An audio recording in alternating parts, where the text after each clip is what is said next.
क्या हमारे समाज के एक व्यक्ति की मौत की कीमत 50 लाख है? क्या हम सरकार से ये मांग करें कि आओ हमें मार दो और हमें 50 लाख दे दो? अगर यही एक क्राइटेरिया है तो भारत के अंदर कोई भी आंदोलन नहीं होना चाहिए था। अब ये लोग कहते हैं कि सरकार हमारी मांगे नहीं मान रही। अरे हम भिखारी नहीं है जो सरकार से अपनी मांगे मनवाएंगे। हम भिखारी नहीं है जो सरकार से अपनी मांगे मनवाएंगे। हमारे पास संविधान है और SC/ST एक्ट है। तो क्या करना चाहिए था आपके समझ से? हमारे समझ से आंदोलन होना चाहिए था, और आंदोलन ये सिर्फ जितेंद्र मेघवाल के लिए ही नहीं होना चाहिए था। आंदोलन हर उस विक्टिम के लिए होना चाहिए था जो आज राजस्थान के अंदर, क्या पूरे भारत के अंदर, जो जातिगत अत्याचार का शिकार है। हमें आंदोलन इस प्रकार करना चाहिए कि हमारा किसी भाई, हमारे किसी बहन या हमारे परिवार के सदस्यों पर अगर अत्याचार हो तो वो उनकी रूह कांपे, और रूह इस प्रकार कांपे कि वो भविष्य में कोई भी अत्याचार ना कर पाए।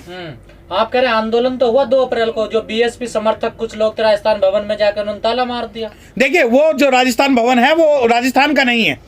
जिस ताले की आप बात कर रहे हैं वो राजस्थान भवन राजस्थान का नहीं है। आप यहां से पूरे भारत से कहते हो कि पाली में हम एक आंदोलन करेंगे जितेंद्र मेघवाल के लिए, और आप पाली पे एक पटकथा के तहत, एक कहानी के तहत आप जाते हैं, एयरपोर्ट पे बैठ जाते हैं और कहते हैं कि भाई आंदोलन की हमारी सभी मांगे मान ली गई। क्या आंदोलन की मांग ये थी कि 50 लाख रुपए दिए जाने चाहिए?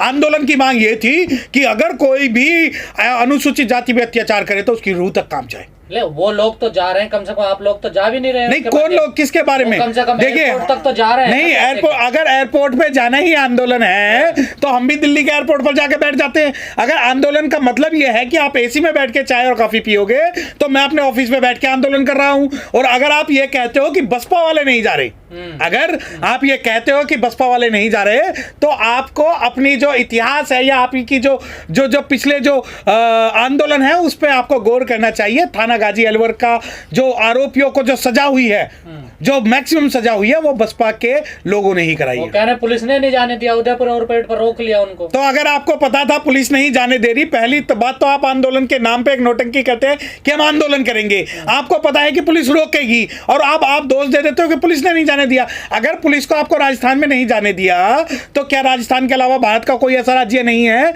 जहां आप आंदोलन न कर पाओ? आप उत्तर प्रदेश के अंदर आंदोलन कर लीजिए। तो दिल्ली में आंदोलन किया तो दिल्ली में किसने आंदोलन किया? बीकानेर हाउस पर।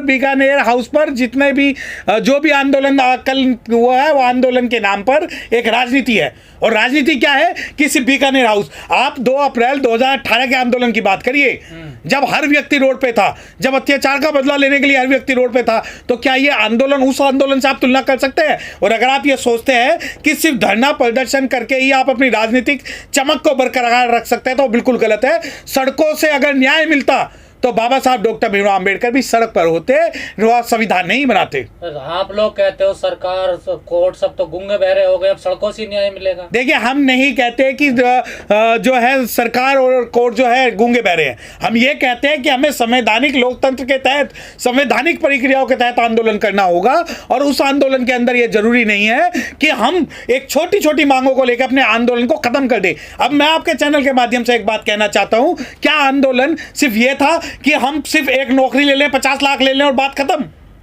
तो मुआवजे की मांग थी, जमीन की मांग थी, कुछ तो देखिए, हमारी मौत की कीमत, हम भिखारी नहीं है। आप समझिए कि जमीन की मांग थी, नौकरी की मांग थी। ये तो SC/ST एक्ट का प्रावधान है, ये तो संविधान का प्रावधान है कि अगर आप हमारे साथ अत्याचार करोगे तो हमें यह मिलेगा।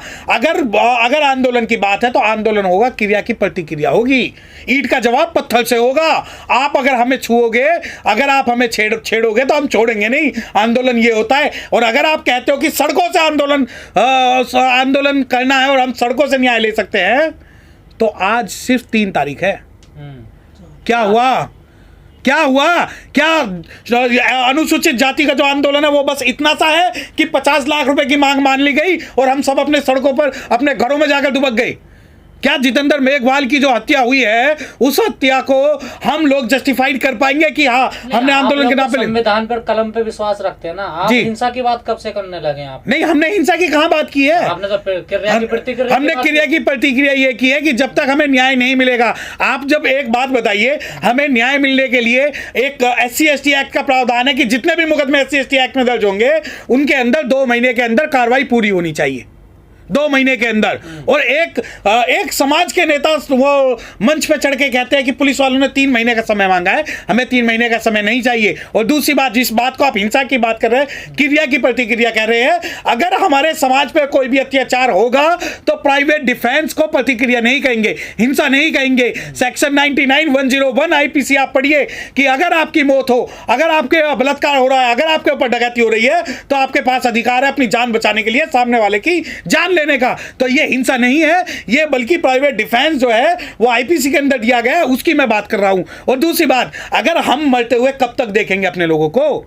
क्या हमारी जान की कीमत 50 लाख है? क्या आप ये सोचते हो कि सिर्फ हम मूक दर्शक बन के देखते रहें? और रही बात संवैधानिक प्रक्रियाओं की, तो मैं संवैधानिक प्रक्रिया के अंतर्गत ही ये सारी चीजें कह रहा हूं कि हमारा आंदोलन क्या इतना बस इतना सही है कि हम कुछ चीज मांगे मान ले और खत्म? तो क्रिया की प्रतिक्रिया तो थी, जितेंद्र मेघवाल की हत्या, उसने वही तो जवाब तो दिया उन लोगों को, तभी तो उसकी हत्या हुई। नहीं, लेकिन जितेंद्र मेघवाल की हत्या के बाद क्या, उसके बाद क्या हुआ? एक मंच पर चढ़ के आप कहते हो कि 3 महीने के अंदर पुलिस जो है चार्जशीट फाइल करेगी। SC/ST एक्ट में 2 महीने के अंदर आपको करानी चाहिए थी। आपको SC/ST एक्ट के प्रावधानों का पालन करना चाहिए था। SC/ST एक्ट की स्पेशल कोर्ट में मुकदमा चलना चाहिए था। और जो मुआवजा निर्धारित सरकार ने हमारे पैसों से किया है वो पैसा मिलना चाहिए था। जो सोशल वेलफेयर जो मिनिस्ट्री है उसे जो पैसा देना था, राज्य सरकार को जो पैसा देना था रूल 12 के अंदर में, उसकी बात है ये। वही तो नहीं दिया जा रहा, उसी के लिए तो लोग मांग कर रहे हैं। उसके लिए मांग सड़कों पर नहीं, कोर्ट में होगी। उसके लिए जो कोर्ट की कार्रवाई मजबूत होगी, उसके अंदर अच्छे वकीलों को होना चाहिए। उसके अंदर जो है जितेंद्र मेघवाल के परिवार के साथ सभी लोगों को कंधे से कंधा मिला के खड़ा होना चाहिए। ये नहीं कि एक मांग मान ली गई और मामला खत्म। हम जब तक इन अत्याचारों को खत्म नहीं करेंगे, ये हमारी मांग होनी चाहिए। आप भी तो अच्छे वकील हैं, आप भी बड़े वकील हैं, तो आपने तो नहीं खड़े हुए जितेंद्र मेघवाल? आपने, अगर आप इस बात केस लड़ेंगे मैं आपको आपके चैनल के माध्यम से कहना चाहता हूं, एक नहीं 100 वकील खड़े होकर उनका मुकदमा लड़ेंगे। एक नहीं 100। तो और इंतजार है? नहीं, इंतजार हमें किसी बात का नहीं है। हमारी जरूरत जहां भी समाज को होगी, हमारे जैसे मैं आपको बताना चाहूंगी, मैं वकील हूं और मैं बहुत अच्छा वकील हूं, पर मेरे से अच्छे वकील भी जितेंद्र मेघवाल के केस में लगे हुए हैं जो कि कोर्ट के अंदर है। परंतु उन लोगों को अनदेखा करके किसी दूसरे लोगों का आप अगर नेता बनाने का काम कर रहे हो तो आंदोलन सक्सेसफुल नहीं होगा। और जब भी मेरी जरूरत होगी, मैं आपको आपके चैनल के माध्यम से कहना चाहता हूं, केवल मैं नहीं, पूरे वकीलों की जो टीम है वो जितेंद्र मेघवाल के केस में जब तक लगी रहेगी, जब तक कि उन्हें और उनके परिवार को हम न्याय न दिलवा दें। मतलब आपका कहने का मतलब आंदोलन के बहाने कोई नेता बनना चाह रहा है? आंदोलन के बहाने नेता बनना चाह रहे हैं और आंदोलन को गलत दिशा में ले जाने चाह रहे हैं। आंदोलन में कुछ झूठे तथ्य वो बोलते हैं, पुलिस के इशारों पे काम करते हैं, सत्ता की मदद से, सरकार की मदद से नूरा कुश्ती का काम करते हैं। आप तो देखिए जैन चौधरी भी गए उनको न्याय दिलाने के लिए। अरे भाई, अगर आप, मुझे नहीं पता कि आप किसका नाम ले दिया कि वो दूध की रखवाली बिल्ली से करवा रहे हैं। अगर आप इस बात को कह रहे हैं जैन चौधरी गए हैं, तो जैन चौधरी को चाहिए कि वो अपने समाज से और पूरे भारत में इस बात का ऐलान करे कि उनकी कम्युनिटी का कोई भी आदमी अनुसूचित जाति पर अत्याचार नहीं करेगा। देखिए हाथरस में भी लाठियां खाई थी उन्होंने। नहीं, हाथरस में बिल्कुल खाई थी, हाथरस में लाठियां। हाथरस में अगर इन्होंने लाठियां खाई हैं तो इनके समाज से बहुत सारे लोग ऐसे हैं जो हमारे साथ आंदोलन में रहे थे। क्योंकि आंदोलन, ये जैन चौधरी का आंदोलन और सर छोटू राम का आंदोलन दोनों अलग हैं।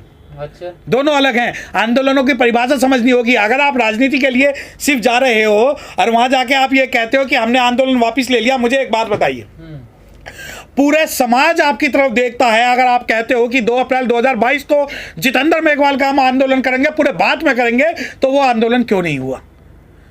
अगर आप ऐलान करते हो और ऐलान करके आप बैठ जाते हो कि एयरपोर्ट पे मुझे रोक लिया गया, क्या आपको नहीं पता था कि अगर वहां जाओगे तो पुलिस आपको रोकेगी? क्या ये बात नहीं है? और दूसरी बात ये, मिलीभगत मानते हैं बिल्कुल, ये तो राजस्थान में इलेक्शन आने वाले हैं, इस वजह से वो राजस्थान के अंदर ये जाते हैं और कहते हैं कि हम बहुत बड़ा। अब मैं आपके माध्यम से बात पूछना चाहता हूं कि 2 अप्रैल 2000 तो आप लोगों को मिलेगा, आंदोलन हो या ना हो। नहीं, हमें क्यों मिलेगा? नहीं, सबसे बड़ी पार्टी है। देखिए दलितों का फायदा तो बीएसपी को ही मिलेगा। देखिए, मेरी एक बात सुनिए, बहुजन समाज पार्टी सिर्फ राजनीतिक पार्टी नहीं है और बहुजन समाज पार्टी ऐसा कोई आंदोलन का ऐलान नहीं करती जो कि पानी का बुलबुला हो, जिससे हमें न्याय न मिल पाए।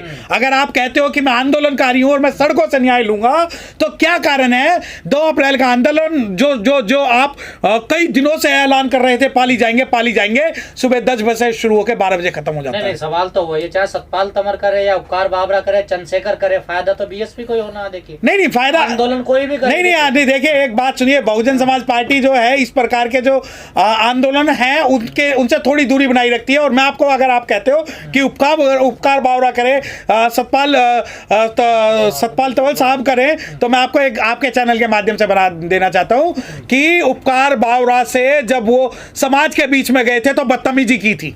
और अगर ये सोचते हैं कि बहुजन समाज पार्टी के किसी भी कार्यकर्ता के साथ बदतमीजी करके अपनी राजनीति चमकाएंगे तो खत्म कर दी जाएगी राजनीति आपकी।